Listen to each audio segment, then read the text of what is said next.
Bom dia, irmãos. É uma responsabilidade tremenda estar aqui diante de vocês.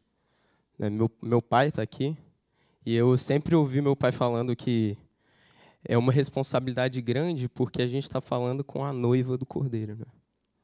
Então é algo que a gente tem que ser grato por essa honra de poder comunicar à igreja, mas é uma responsabilidade a gente estar falando com a menina dos olhos de Deus, né? Então, a gente está na nossa série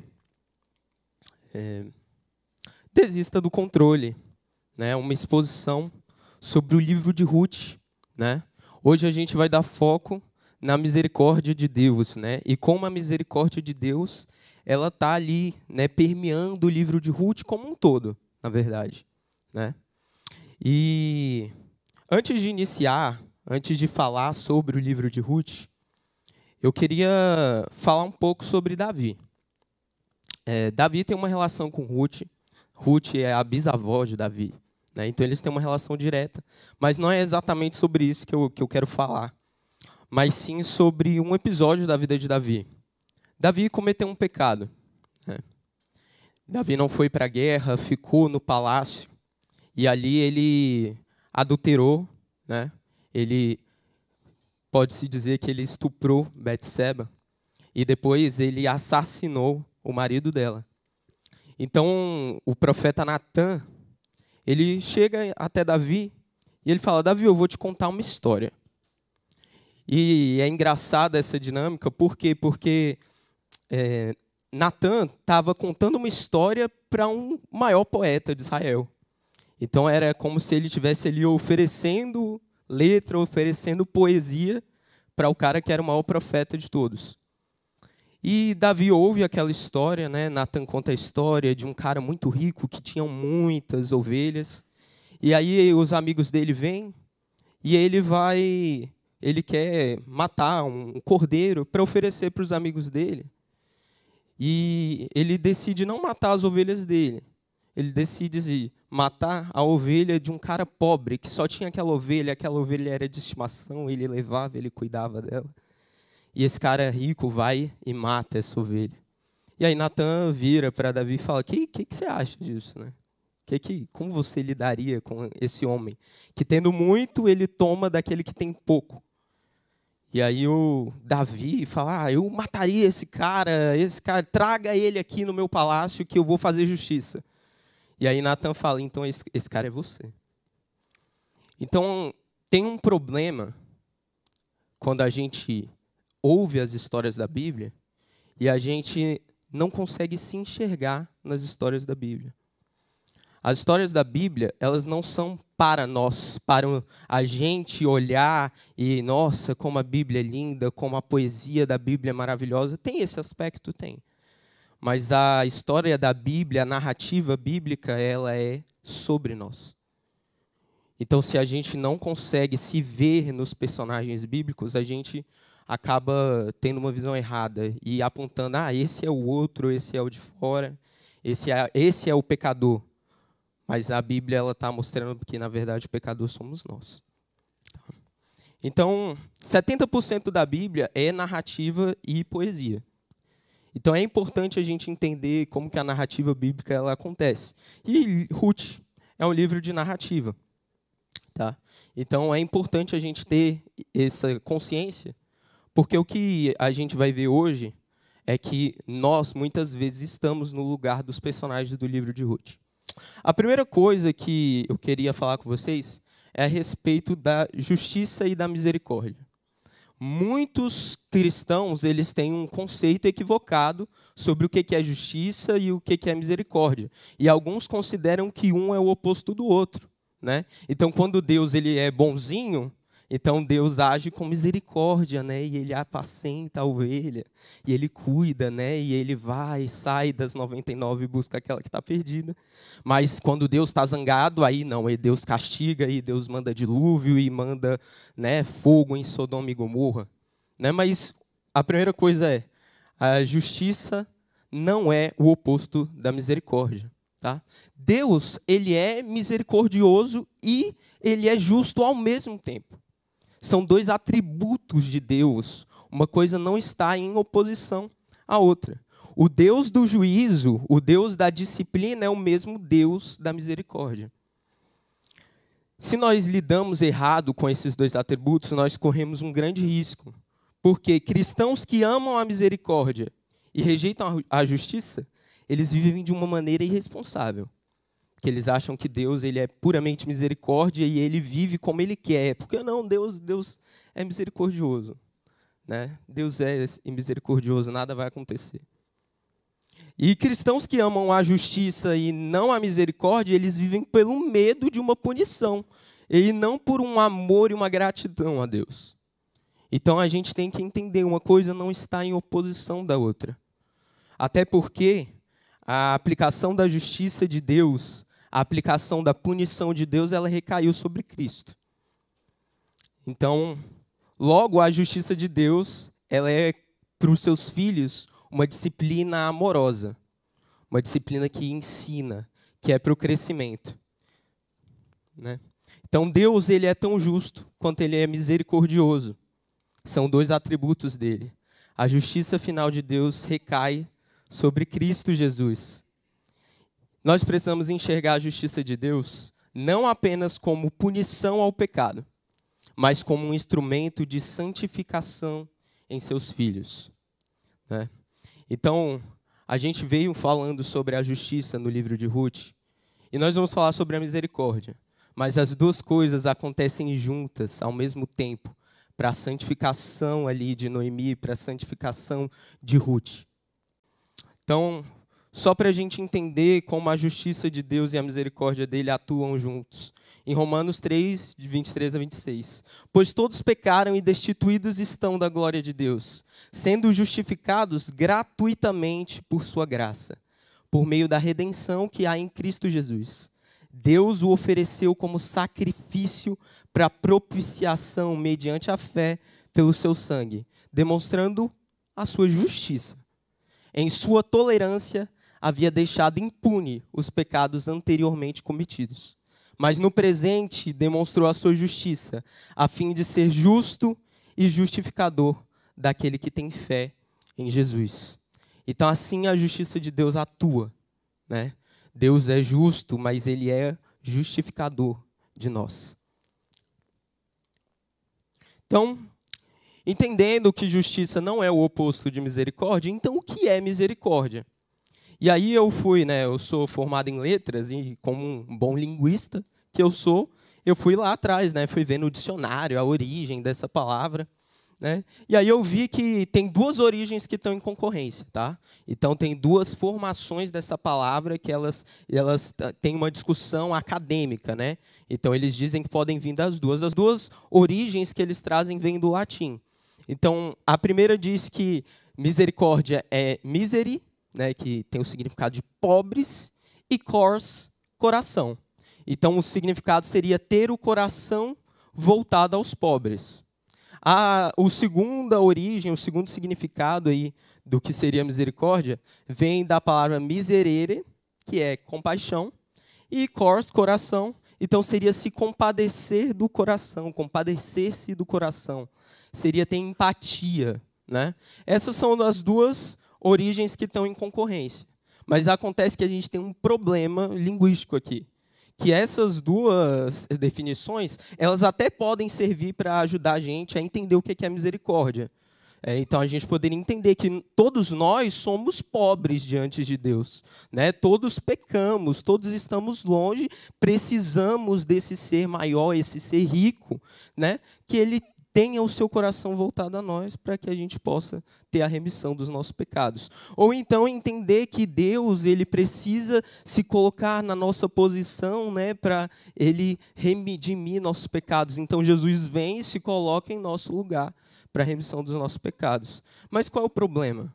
O problema é que a Bíblia ela não foi escrita em latim. Né? A Bíblia ela foi escrita em 3 línguas. Tá? Então a gente tem o hebraico, que é a predominante no Velho Testamento. A gente tem o grego, que ele é predominante no Novo Testamento. E tem alguns trechos da Bíblia que estão em aramaico. Então, a definição que a gente tem que trazer de misericórdia é a definição bíblica. E aí a gente vai olhar, então, o termo que se traduz como misericórdia. No hebraico, é o termo hesed, ou chesed. Tá?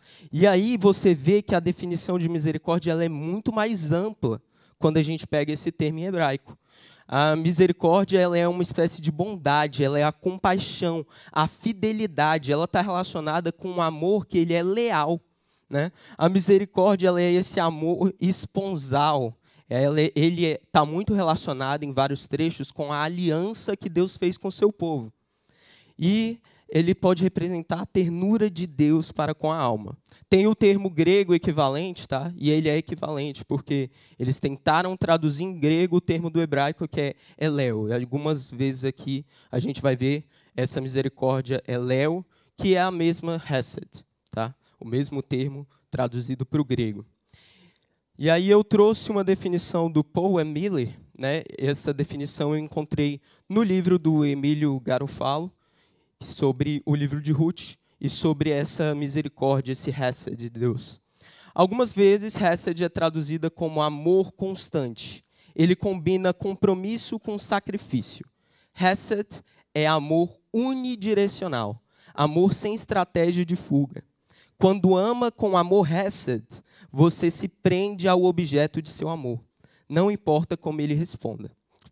Se tem uma discussão com seu cônjuge, em que você é ofendido ou não foi ouvido, você se recusa a retaliar por meio do silêncio ou pela retenção do seu afeto. Sua resposta a outra pessoa é inteiramente independente de como aquela pessoa o tratou. Hesed é um amor obstinado. Né? Então, a gente vai entender como que esse hesed ele acompanha o livro de Ruth, ele acompanha Noemi, ele acompanha os personagens desse livro. Então, vamos iniciar. Abra sua Bíblia, ou acompanhe conosco aqui no slide. Ruth 1, versículo 6. Quando Noemi soube em Moabe que o Senhor viera em auxílio do seu povo, dando-lhe alimento, decidiu voltar com suas 2 noras para a sua terra. Bom, aqui é importante a gente lembrar o contexto em que a gente está. Né? A família de Elimeleque e a família de Noemi, eles vão para Moabe. Eles decidem sair de Belém e se direcionar para Moabe. Belém é a casa do pão, é o lugar da habitação de Deus. Belém, ele significa aqui mais do que um local físico geográfico. Naquele tempo, um local ele significava onde estava a habitação de Deus. A arca da aliança estava lá. Então, sair de um local, sair de Belém, significa também escolher sair do lugar onde a presença de Deus está, onde Deus deseja ser louvado. E a escolha deles ela é ainda mais terrível porque eles decidem ir para Moabe. Para entender como é terrível essa escolha para Moabe, é importante a gente entender o que é Moabe. Tá? E aí a gente vai ver um pouco da história de Moabe. Moabe, ela tem origem, esse povo, né, essa cidade, esse reino, ele tem origem lá em Ló. Então, Ló, para quem não lembra da história, ele está em Sodoma e Gomorra. E Deus decidiu salvar só a família de Ló e ele vai destruir Sodoma e Gomorra. E aí a família de Ló sai, a esposa de Ló olha para trás, né, e ela morre, né, ela vira uma estátua de sal. Então fica Ló e suas 2 filhas. Depois da cidade inteira destruída, as filhas elas se veem numa situação complicada. Como que elas iriam se casar, elas iriam ter filhos, ter descendência, se todo o ambiente social delas havia sido destruído? E elas têm uma brilhante ideia de embebedar o pai e abusar do pai delas para que elas pudessem ter filhos. E aí as 2 têm filhos. Né? A mais velha ela tem Moabe, que vai dar origem aos moabitas, e a mais nova tem Benjamim, que vai dar origem aos amonitas. Então, essa é a origem de Moabe. Mais para frente, a gente vai ver que quando o povo está ali passando pelo deserto, e eles precisavam de água, precisavam de pão, Moabe nega pão para eles, né? Opa, calma aí. Então Moabe nega pão para esse povo, né? Além de negar pão, o rei de Moabe, Balaque, ele decide contratar Balaão, que é um profeta do Senhor, para que ele amaldiçoe o povo de Israel. Então, além de negar pão, eles decidem amaldiçoar o povo. E só que Balaão não consegue amaldiçoar, e Deus transforma essa maldição em bênção. Deus transforma a maldição de Moabe em bênção. A gente vai ver isso acontecendo muitas vezes nessa história de Ruth. Então, essa é Moabe. Moabe é esse lugar onde se caracteriza como um povo inimigo de Deus.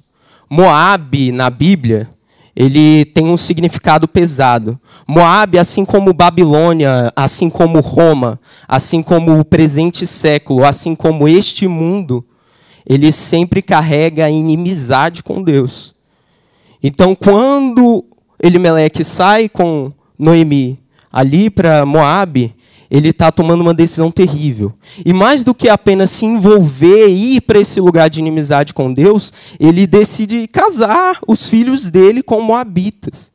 Ele se envolve com a inimizade com Deus, ele se coloca como inimigo de Deus. Nessa época, né, o Alex comentou sobre isso na mensagem passada, a gente está vivendo o contexto de Juízes. Então, naquela época não havia rei em Israel, cada um fazia o que lhe parecia certo. Isso é um refrão do livro de Juízes, isso se repete diversas vezes. Era um momento de crise econômica, um momento de crise política, né? Belém é a casa do pão, esse é o significado, mas falta pão na casa do pão. Não tem alimento e não tem rei. E eles decidem ir para Moabe, eles decidem, num momento de crise, se aliar à inimizade com Deus. Em Deuteronômio, só para a gente entender como essa decisão deles é incorreta, é errada, Deuteronômio 23, de 3 a 6, diz o seguinte: nenhum amonita ou moabita, ou qualquer dos seus descendentes, até a 10ª geração, poderá entrar na Assembleia do Senhor. Pois eles não vieram encontrar-se com vocês com pão e água no caminho. Quando vocês saíram do Egito, além disso, convocaram Balaão, filho de Beor, para vir de Petor, na Mesopotâmia, para pronunciar maldição contra vocês. No entanto, o Senhor seu Deus não atendeu Balaão e transformou a maldição em bênção para vocês, pois o Senhor seu Deus o ama. Não façam um tratado de amizade com eles enquanto vocês viverem. Então é um mandamento de Deus, tá? Na lei de Deus, eles não poderiam fazer isso. E tem um agravante maior. Esse termo 10ª geração, essa maldição até a 10ª geração, ela é incomum no texto bíblico. No texto bíblico, geralmente a maldição ela acontece até a 3ª geração. E tem algum entendimento a respeito disso, que seria como se eu sou amaldiçoado, então meu filho e meu neto, então é até enquanto eu viver, eu serei amaldiçoado. E o termo 10ª geração, ele geralmente não é para maldição, ele é para bênção. Mas para Moabe, para os amonitas e para os moabitas, é utilizado 10ª geração. Para ver como Deus enxerga esse povo, como Deus enxerga esse reino.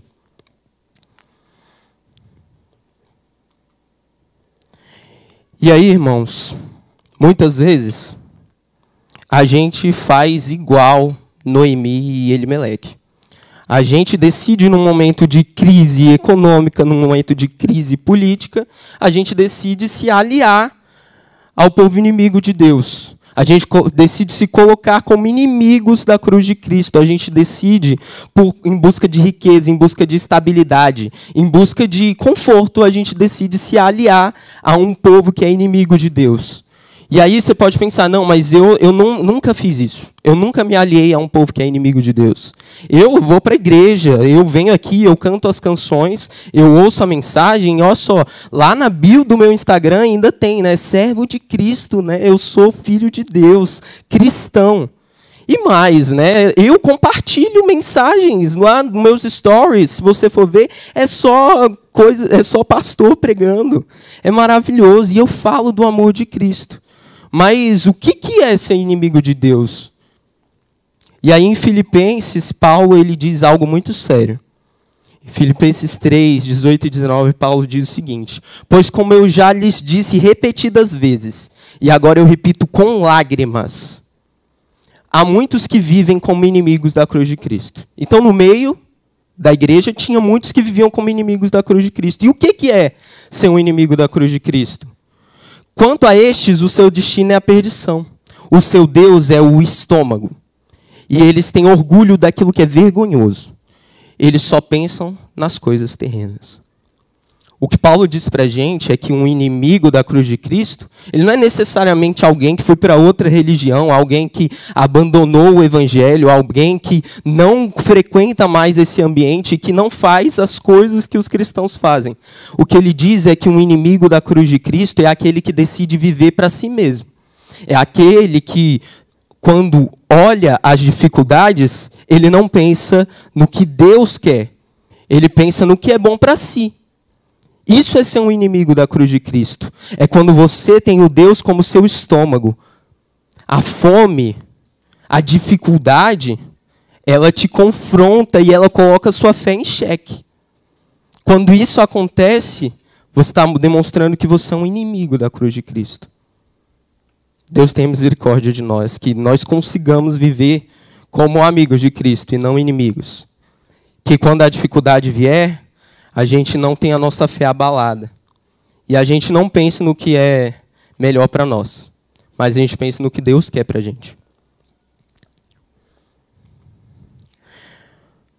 João, até aqui, a gente está vendo a misericórdia de Deus acontecendo no meio da disciplina.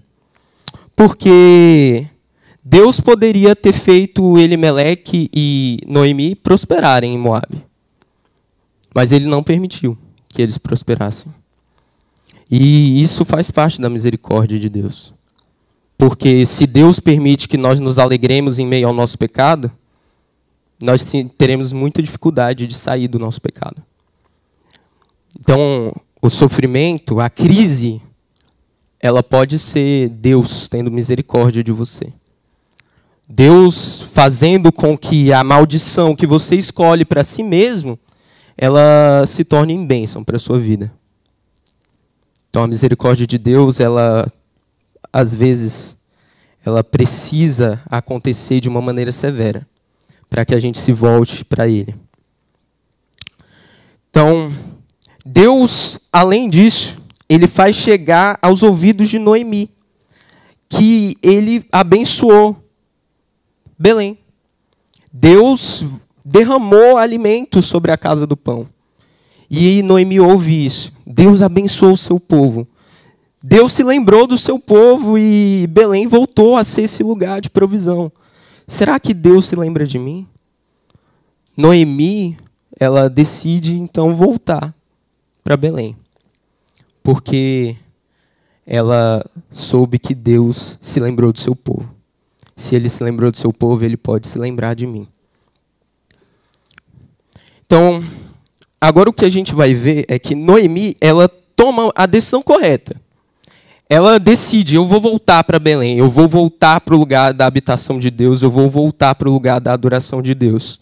Mas Noemi, ela ainda não está plenamente consciente disso. Ela ainda vive numa cegueira. Ela vive uma cegueira espiritual. E tem uma passagem da Bíblia que me remete a esse momento de Noemi, que é ali em João 9, quando Jesus ele está chegando numa cidade e tem um homem que ele é cego de nascença. E Jesus, os discípulos viram para Jesus e eles perguntam, Jesus, quem foi que pecou? Foi o pai dele ou foi o avô dele? Se referindo justamente a essa maldição, até a terceira geração. E Jesus diz que não, que ele está ali para ser demonstração da glória de Deus. Porque ainda é dia, Mas vai chegar a noite e é necessário que se brilhe nesse momento. E Jesus, ele cospe no chão, ele pega o barro ali, passa nos olhos desse cego e ele manda esse cego ir para o tanque de Siloé lavar os olhos. E quando ele lava, esse homem está curado. E aí, os fariseus, os homens ali do templo, os homens da lei, eles perguntam para esse homem, como que você foi curado? E aí esse homem ele responde aí no capítulo 11. O homem chamado Jesus, ele misturou terra com saliva. Ele colocou-a nos meus olhos e me disse que fosse lavar-me em Siloé. Eu fui, lavei-me e agora eu vejo. Essa saliva com barro, ela nos remete a Gênesis, né? Porque é da boca de Deus com barro que Deus traz vida. Então, quando Jesus ele usa a boca dele para misturar com a terra, cria um barro, ele traz vida de volta a esse homem. Esse homem ele começa a ver, mas ele ainda não vê plenamente. Mais para frente, os fariseus, os homens do templo começam a arguir. Mas é sábado. Esse homem curou no sábado. Esse homem é de Deus mesmo? Porque como que ele descumpriu a lei? Como que ele está trabalhando, curando, fazendo coisas no dia santo do Senhor? E aí, esse homem que recebeu a vida através da boca e do barro, ele diz, ninguém jamais ouviu que os olhos de um cego de nascença tivessem sido abertos. Se esse homem não fosse de Deus, não poderia fazer coisa alguma. Ele já entende mais do que os mestres da lei. Por quê? Porque ele teve acesso à boca de Jesus. Ele teve acesso a Jesus. E ele entende em parte. E ele entende em parte por quê? Porque ele já vê que Jesus ele é algo a ver com Deus. Não é possível que esse homem não tenha nada a ver com Deus. Mas aí ele é expulso da sinagoga e Jesus encontra com ele ali fora. E eles têm um diálogo. Jesus ouviu que o haviam expulsado e ao encontrá-lo disse, você crê no Filho do Homem? Perguntou o homem, quem é ele, Senhor, para que eu nele creia? Disse Jesus, você já o tem visto. É aquele que está falando com você. Então o homem disse, Senhor, eu creio. E o adorou. Aqui, esse homem entende a revelação do que aconteceu com ele. Antes ele enxergava em parte. Antes ele não tinha acesso à revelação completa. Porque mesmo quando Jesus fala, você crê no Filho do Homem, ele fala, quem é? Cadê esse cara? Cadê? Eu vou adorar ele. E Jesus fala, você agora vê, você não é mais cego, mas ainda assim você não enxerga. Eu sou o Filho do Homem. E aí esse homem então entende e adora. É mais ou menos isso que está acontecendo com Noemi. Um outro episódio semelhante a esse acontece com Paulo, né? Quando as escamas caem dos olhos de Paulo e ele volta a ver, o que ele faz? Ele se batiza. Então a cegueira ela nos leva a não fazer algo. Mas quando nossos olhos são abertos, então nós tomamos uma atitude. O homem, ele se lava no tanque de Siloé. Paulo, ele se batiza nas águas. Então, a cegueira de Noemi, ela acontece assim. Assim, ela, com as duas noras, partiu do lugar onde tinham morado. Enquanto voltavam para a terra de Judá, disse-lhes Noemi, vão, retornem para a casa de suas mães, que o Senhor seja leal com vocês, como vocês foram leais com os falecidos e comigo. O Senhor conceda que cada uma de vocês encontre segurança no lar do outro marido. Então deu-lhes beijos de despedidas, mas elas começaram a chorar alto e lhe disseram, não voltaremos com você para junto do seu povo. Noemi, voltando, já tinha entendido que ela precisava voltar. Mas voltando, ela tem um estalo. Ela fala, cara, a única solução para mim é ir para lá, para ir atrás desse pão que está caindo lá em Belém. Mas ela fala, cara, essas mulheres que estão aqui comigo, essas moabitas, elas não vão encontrar a solução dos problemas delas em Belém. Elas podem voltar para a casa dos pais delas e tentarem casar com um homem rico, um homem que traga suprimento para elas.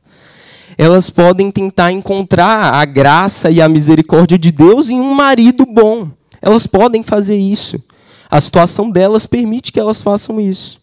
Noemi, ela já tinha entendido que ela precisava voltar para Belém. E ela tinha aceitado, porque voltar para Belém significava não apenas ir para um lugar, para uma geografia nova, mas significava humilhação. Porque Noemi iria voltar e ela poderia ter olhares de julgamento em cima dela. E pessoas que disseram, oh, essa não é a velha Noemi que saiu em busca de riqueza junto com seu marido Elimeleque? Cadê o marido dela? Cadê os filhos dela? Ela poderia encontrar olhares de julgamento e falas maldosas. Mas ela decide passar por essa humilhação para voltar para Belém. Agora, Noemi ainda não entendeu plenamente, porque ela vira para as mulheres e fala, olha, que o Senhor seja leal com vocês, lá em Moabe. Mas leal aqui é o Hesed, é esse termo, é a misericórdia de Deus. Noemi não entendeu, não existe Hesed longe do lugar da presença do Senhor. Noemi ainda acha que a bênção, ela ainda acha que a misericórdia de Deus é um marido bom, ela ainda acha que a misericórdia de Deus são as riquezas. Ela ainda entende que essas mulheres viverão melhores, longe da presença de Deus e com riquezas. E às vezes a gente é Noemi na vida das pessoas. Quando as pessoas nos pedem conselhos e a gente aconselha, não, assim você ganha mais dinheiro. Não, assim você vai ficar mais tranquilo, sua vida vai ser melhor. Mas a gente não pensa o que Deus quer que essa pessoa faça. Então a gente tem que tomar cuidado para a gente não ser Noemi na vida das pessoas, levando essas pessoas para um caminho onde elas vão estar distantes da misericórdia de Deus. Mas o que essas mulheres falam é, não, nós não vamos te abandonar. Nós vamos ser leais a você. E aí Noemi, ela insiste. Diz, porém, Noemi, voltem minhas filhas. Por que viriam comigo? Poderia eu ainda ter filhos que viessem a ser seus maridos? Voltem minhas filhas. Vão, eu estou velha demais para ter outro marido. E mesmo que eu pensasse que ainda há esperança para mim, ainda que eu me casasse essa noite e depois desse à luz filhos, iriam vocês esperar até que eles crescessem? Ficariam sem casar à espera deles? De jeito nenhum, minhas filhas. Para mim é mais amargo do que para vocês, pois a mão do Senhor voltou-se contra mim. Noemi apela aqui, né? Ela usa um argumento lógico. Ela fala, olha, lá em Israel, não vai acontecer como aconteceu com os meus filhos. Os homens de Israel, eles não vão descumprir o mandamento de Deus e se casarem com mulheres moabitas. Lá não tem esperança para vocês. A esperança de vocês é ficar aqui, em Moabe. Ela vê que esperança é encontrar um marido. Noemi vê dessa forma. E ela vê tanto dessa forma que ela chega a dizer que para ela é mais amargo, porque ela não pode mais ter esse marido. Noemi não enxerga que ela pode voltar para Belém e ser aceita no povo, porque ela enxerga ainda que misericórdia e graça de Deus é ter um marido que lhe dê estabilidade e lhe dê riquezas. A gente acha isso muitas vezes. Muitas vezes a gente está passando por um momento de privação, um momento de crise. E a gente olha para a situação e fala, Deus não foi gracioso comigo. A gente olha para a nossa situação, passando por dor, passando por tristeza, e a gente olha, Deus, ele se voltou contra mim, a mão do Senhor está pesada em cima de mim. para aquele cara lá que está longe da presença de Deus, Deus está abençoando ele. E ele não está me abençoando. Mas ele está longe da presença e você pode ter acesso. A gente às vezes nega o sangue de Cristo por conta das riquezas terrenas. Isso é ser inimigo da cruz de Cristo. É a gente olhar para as coisas terrenas, pensar nas coisas daqui e achar que as bênçãos são as coisas daqui.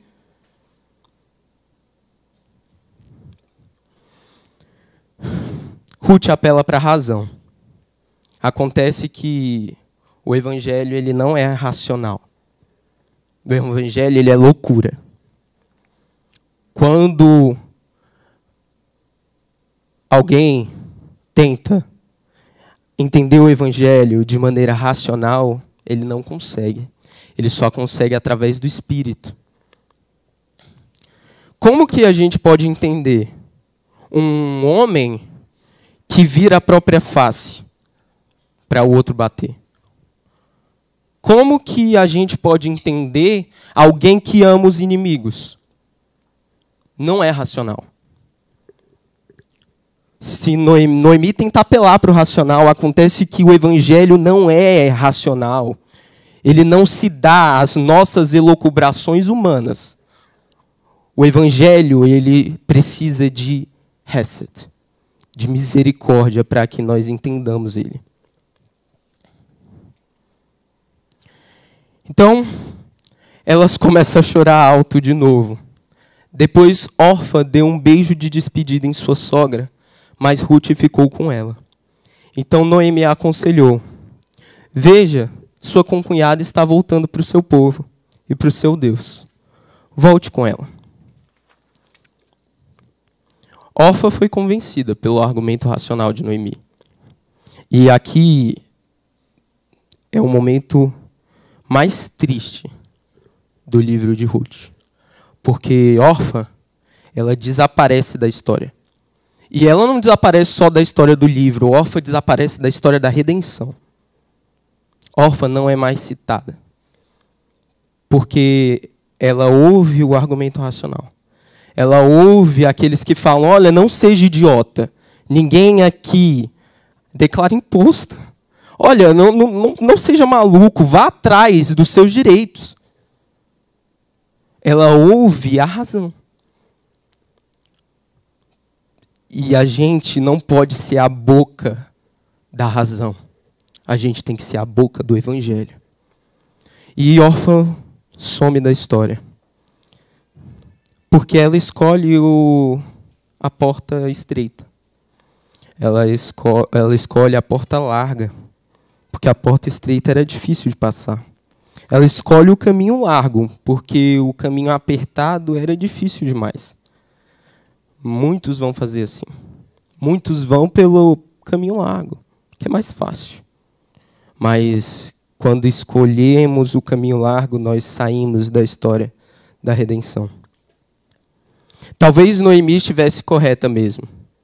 Quais são as chances de uma israelita descumprir um mandamento expresso de Deus? E mais, mesmo que esse homem faça isso, descumpra o mandamento, qual a chance desse homem ser um bom homem, se ele está descumprindo os mandamentos de Deus? Mas isso pouco importa. Importa é estar de volta em Belém. Importa é estar em Israel. Vale a pena passar por isso para estar na casa do Pai. Vale a pena sofrer por Cristo.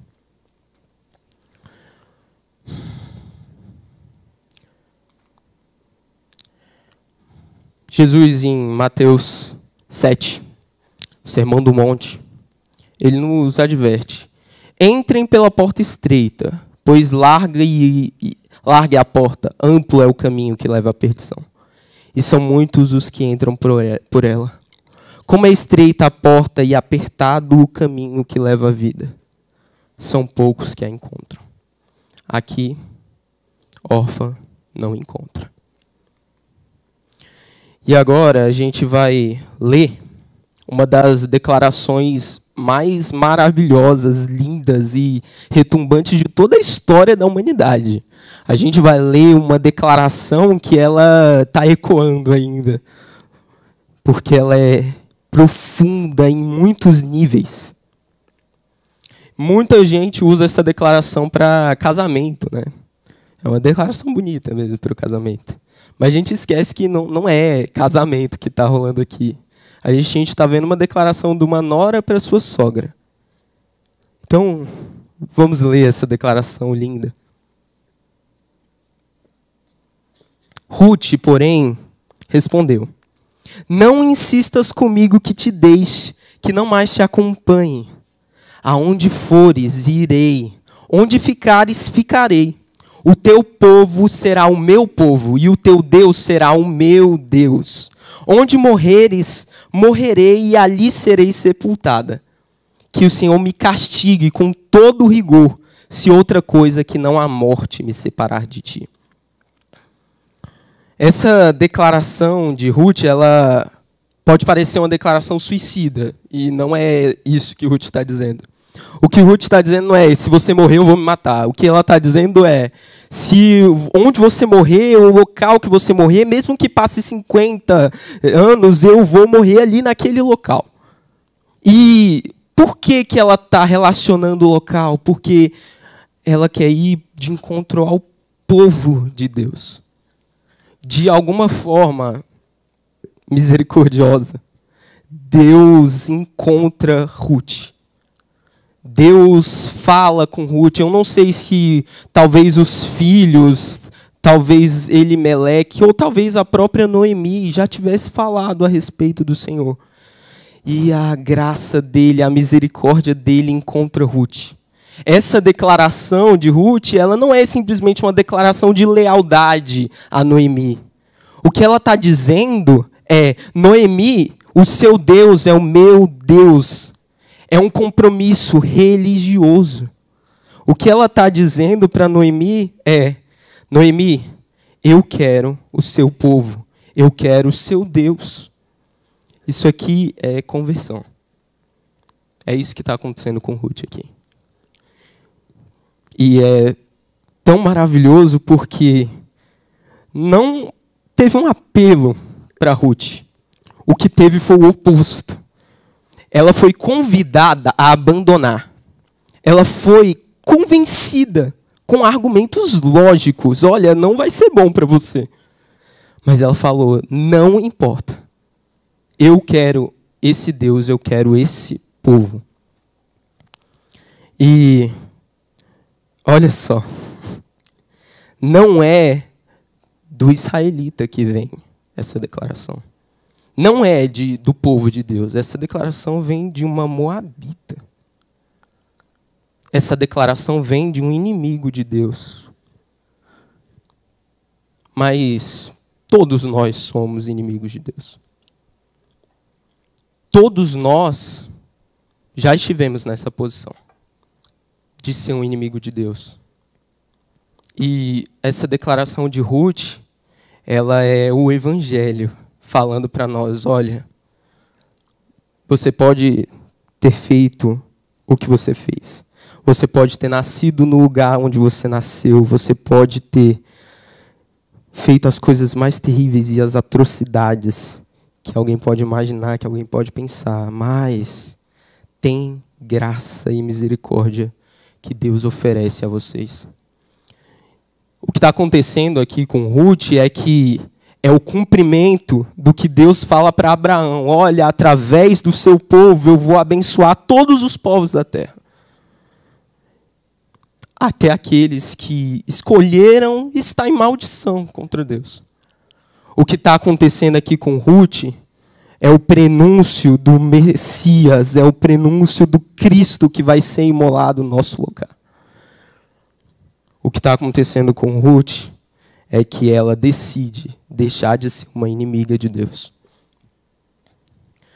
Emílio Garofalo, no seu livro sobre Ruth, sobre essa história, ele diz: o voto de Ruth ele foi belíssimo e muito custoso. Ela abandonou seu povo, seus falsos deuses, sua terra. não foi um simples, vou morar ali uns meses, se não gostar eu volto. Ruth não está indo por amor a Noemi apenas. É pelo amor do Senhor que a atingiu e se esparramou em direção a Noemi. Com esse voto, Ruth se comprometeu a viver e morrer em terra distante. Ruth, ela escolhe a porta estreita. Ruth, ela escolhe o caminho apertado. Ela escolhe passar pela dificuldade para ficar com esse Deus. Mas acontece que, quando Deus nos chama, essa graça ela não para em mim, essa graça se derrama nas pessoas que estão à minha volta. E é isso que está acontecendo com Ruth. Ruth entende a Hesed de Deus, ela entende a misericórdia de Deus. E essa misericórdia agora ela se derrama em Noemi. Essa misericórdia, essa graça, esse entendimento, ele passa para Noemi. E agora Ruth vai abençoar eternamente a vida de Noemi. Ruth vai abençoar eternamente o povo de Deus. A gente não pode deixar que o evangelho seja uma mensagem privada, aonde eu vivo o evangelho sozinho, aonde eu, na minha casa, no conforto do meu lar, abro minha Bíblia e faço as minhas orações. Mas nada disso se derrama a quem está ao meu redor. O evangelho, ele nos convoca a amar o outro e a servir o outro. E Ruth entende isso muito bem. Em Efésios 4, o apóstolo Paulo diz o seguinte: assim eu lhes digo, e no Senhor insisto, que não vivam mais como gentios que vivem na futilidade dos seus pensamentos.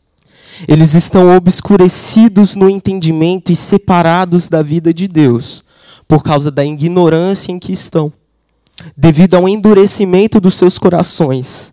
Tendo perdido toda a sensibilidade, eles se entregaram à depravação, cometendo com avidez toda espécie de impureza.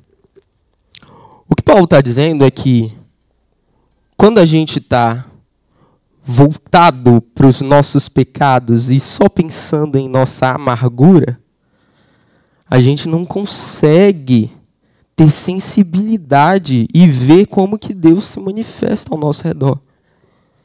Isso acontece com Noemi. Sabe qual é a resposta de Noemi a uma das declarações mais lindas de toda a história da humanidade? Silêncio. Silêncio. Noemi, ela está tão amargurada, ela está tão presa na sua condição de viúva, na sua condição de oprimida, que ela não consegue ver o Hesed de Deus, a misericórdia de Deus se derramando ao seu redor. Ela não consegue entender que Deus não deixou que ela prosperasse porque Ele a queria de volta. Ela não consegue perceber que Deus, Ele faz com que duas moabitas queiram ficar com ela. Ela não consegue ver que uma mulher, ela decide abandonar o seu povo, ela decide abandonar os seus costumes, viver numa terra distante simplesmente para amá-la.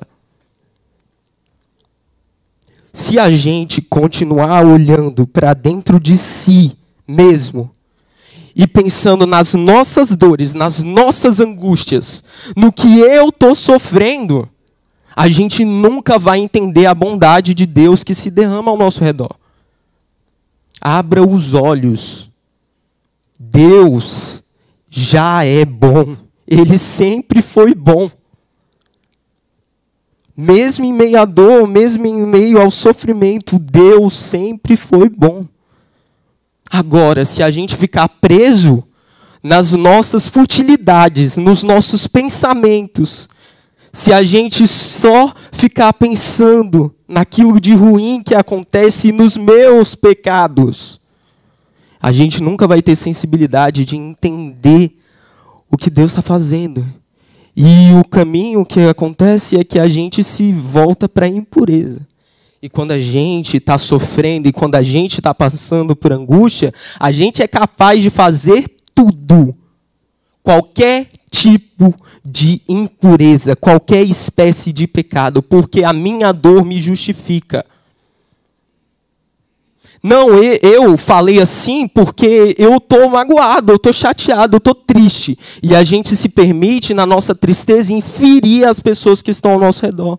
A gente permite que na nossa, não, eu vou usar isso, eu vou beber algo, eu vou fazer algo. Não, eu vou me relacionar indevidamente com o meu próximo, porque eu estou triste, eu preciso ser acalentado.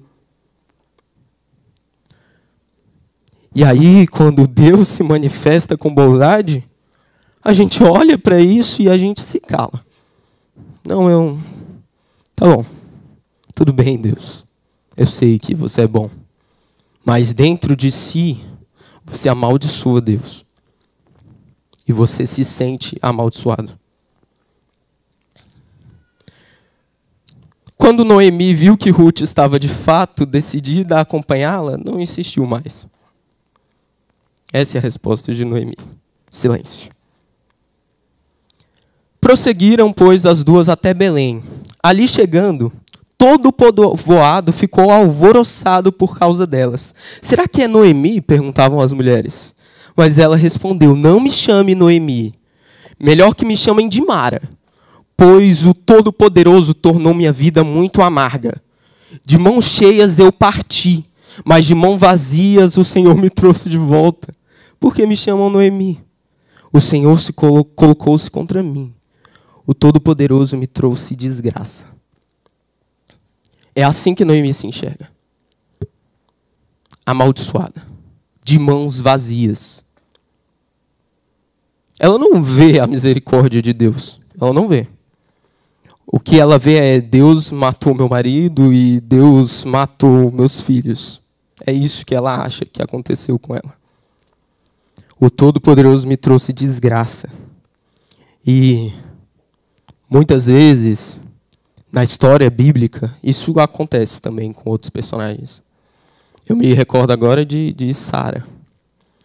Sara, incapacitada de ter filhos, ela vira para o seu marido Abraão e fala, Abraão, Deus tem me impedido de ter filhos. Deus se coloca contra mim, Ele não permite que eu participe da promessa que Ele deu para você. Sara vira para Abraão e fala, olha, eu não vou participar dessa promessa.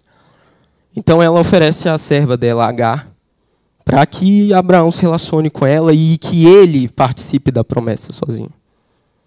Acontece que, na história bíblica, toda vez que alguém se sente fora da promessa e indigno, ele está justamente com a mentalidade pronta para que Deus fale com ele e o adote. Noemi está cega pela dor dela. Sara estava cega pela situação dela, pela dor dela. E o que Deus faz? Deus muda o nome dela e muda o nome de Abraão. O que isso significa? Quando Deus muda o nome, Ele está fazendo o papel de um pai que dá um nome para o seu filho e Ele adota Sara. E Ele adota Abraão. Ele está falando, olha, Sara, não. Você não está fora da promessa, você é parte da promessa. E Sara é patriarca do povo de Deus. Não é só Abraão. Sara é patriarca do povo de Deus. Quando a gente se sente fora, Deus olha para a gente e fala, não, filho, isso é para você. Isso é para você. Noemi sente que Deus o colocou em estado de desgraça. Mas não é assim que Deus fez com Noemi. O que Deus fez com Noemi é trazer ela de volta para a casa do pão. Ela vai em busca de alimento junto com seu marido.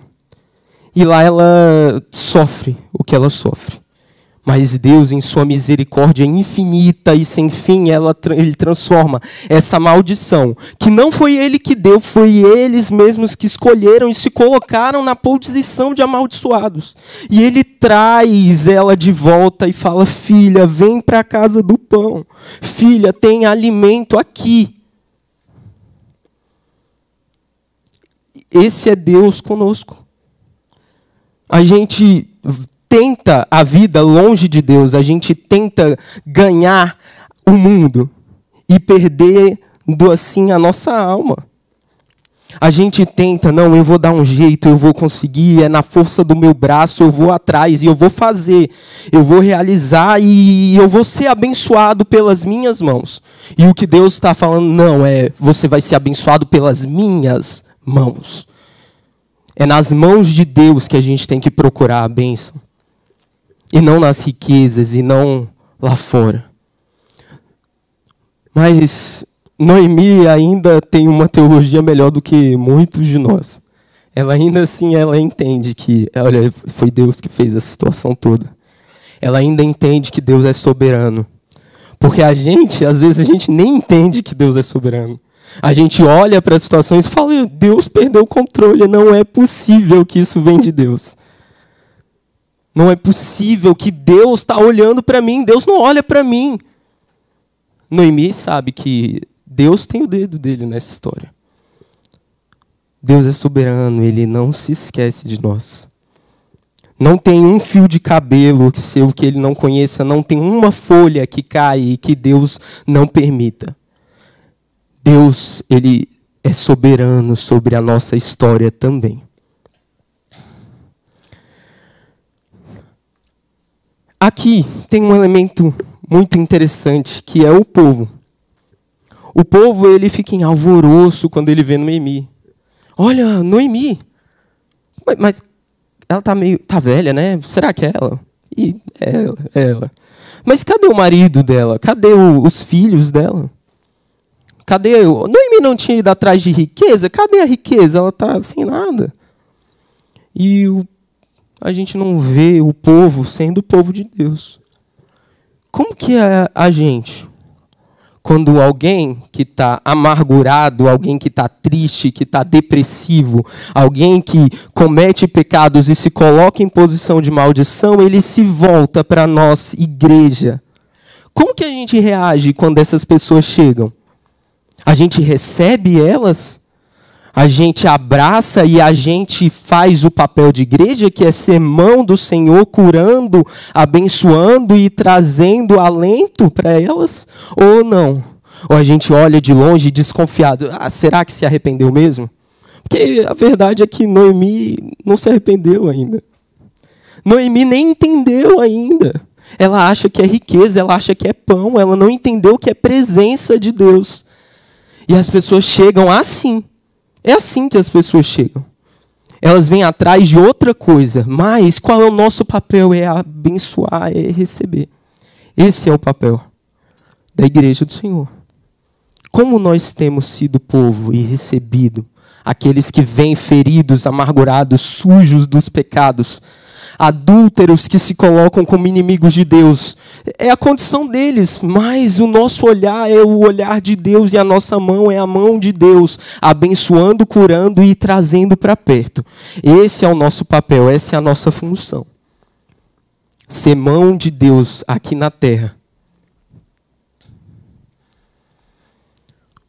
O pastor Edson Nunes, ele é um teólogo, tem doutorado em Velho Testamento, e justamente falando sobre o papel das mulheres na narrativa bíblica, ele diz o seguinte: ao contrário do que muitas vezes pensamos, não estamos completamente entregues às nossas tragédias pessoais, às violências que praticamos uns aos outros e às dores que muitas vezes nos são impostas. Por misericórdia, Deus também atua na nossa história, corrigindo a violência que se encontra na estrutura de toda e qualquer relação humana. Deus pode transformar qualquer maldição em bênção. Ele pode transformar sua atitude violenta, a tragédia que aconteceu com você, em uma bênção. E das suas feridas, dos seus machucados, ele pode trazer bênção e cura para os outros. Mas a gente tem que se colocar no papel de quem está debaixo da misericórdia, do Hesed de Deus. E nosso último versículo do livro de Ruth hoje diz: foi assim que Noemi voltou das terras de Moabe, com sua nora Ruth, a moabita.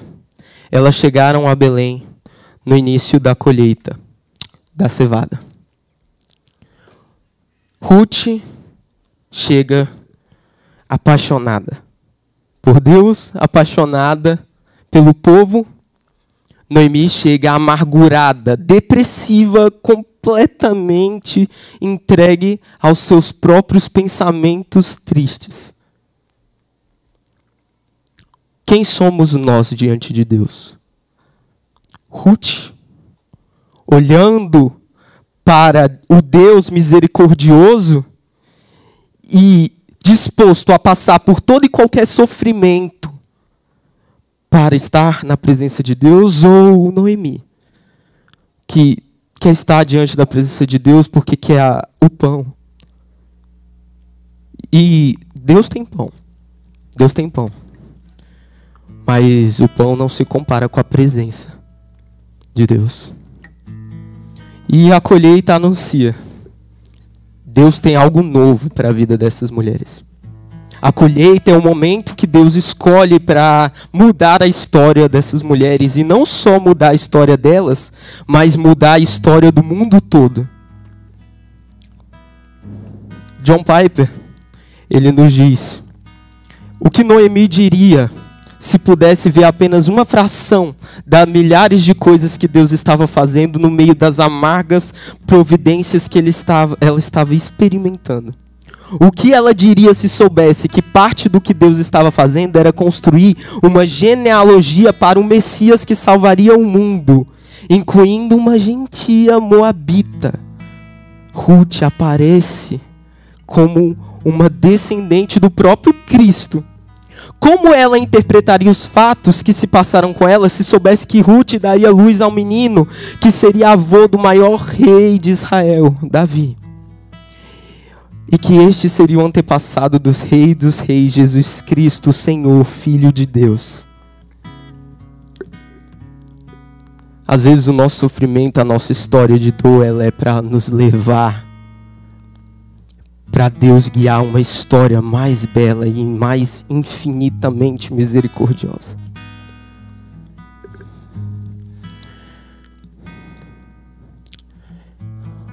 O que Jesus nos diz é: vinde a mim, todos que estáis cansados e oprimidos, eu vos aliviarei.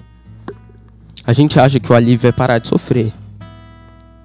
Mas o alívio é estar na presença de Deus e saber que a gente faz parte dessa história linda de redenção. Esse é o Evangelho.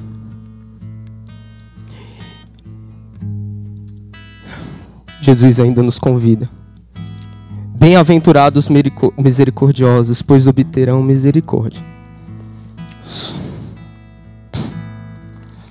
Para a gente estar na misericórdia de Deus, a gente tem que ser misericordioso com o outro. Esse é o convite do Evangelho. Esse é o convite de Jesus. Seja misericordioso. Seja Ruth. Esteja disposto a passar por sofrimento para abençoar o outro. E Deus vai ser misericordioso contigo. Ele vai trazer você para a presença dele. Ele vai te incluir no plano dele. Deus não está prometendo que ele vai te dar um marido. Ele não está prometendo que ele vai te dar riqueza. Mas ele está prometendo a misericórdia dele, que já é infinitamente suficiente, porque ela nos tira do pecado que nos afasta de Deus e nos traz para a condição de amigos. Quando nós ainda éramos inimigos de Deus, quando ainda estamos em Moabe, quando ainda estamos na Babilônia, Deus olha para nós e Ele nos traz e Ele faz com que o Evangelho dele chegue aos nossos ouvidos, e sendo nós ainda inimigos de Deus, Ele nos ama e Ele nos convida. Vem para mim, a misericórdia. Através de Cristo a gente tem acesso a essa misericórdia. E através de Cristo também nós podemos ser misericordiosos para com o outro. Quando eu me ofereço e me entrego ao sofrimento, à dor pelo outro, eu encontro então misericórdia de Deus ali. Essa é a minha recompensa. É amar a Deus acima de todas as coisas e amar o próximo como se ele fosse eu. É amar o inimigo. É dar outra face. É escolher sofrer por Cristo. É o privilégio de não só crer, é o privilégio de poder sofrer por isso. Jesus sofreu por nós, sendo nós ainda inimigos dele. E o véu que separava já não separa. A gente não tem que ir para Belém, mas a gente tem que estar nesse lugar da presença de Deus, onde ela se manifesta. A gente tem que buscar isso. O véu se rasgou. Jesus morreu e ele cumpriu a justiça. A misericórdia de Deus se derramou sobre todos nós. E nós vamos escolher ser misericordiosos ou a gente ainda vai estar buscando o pão? Porque se a gente ainda estiver buscando o pão, a gente ainda está sujeito de ir para Moabe. A gente ainda está sujeito de olhar para as coisas terrenas. E ao olhar para as coisas terrenas, a gente se coloca como inimigo dessa cruz. Deus tenha misericórdia de nós. Oremos. Pai nosso, muito obrigado porque o Senhor enviou o seu Filho e o seu Filho foi imolado no nosso lugar. Muito obrigado, Jesus, porque a tua misericórdia, ela se estendeu sobre todos nós.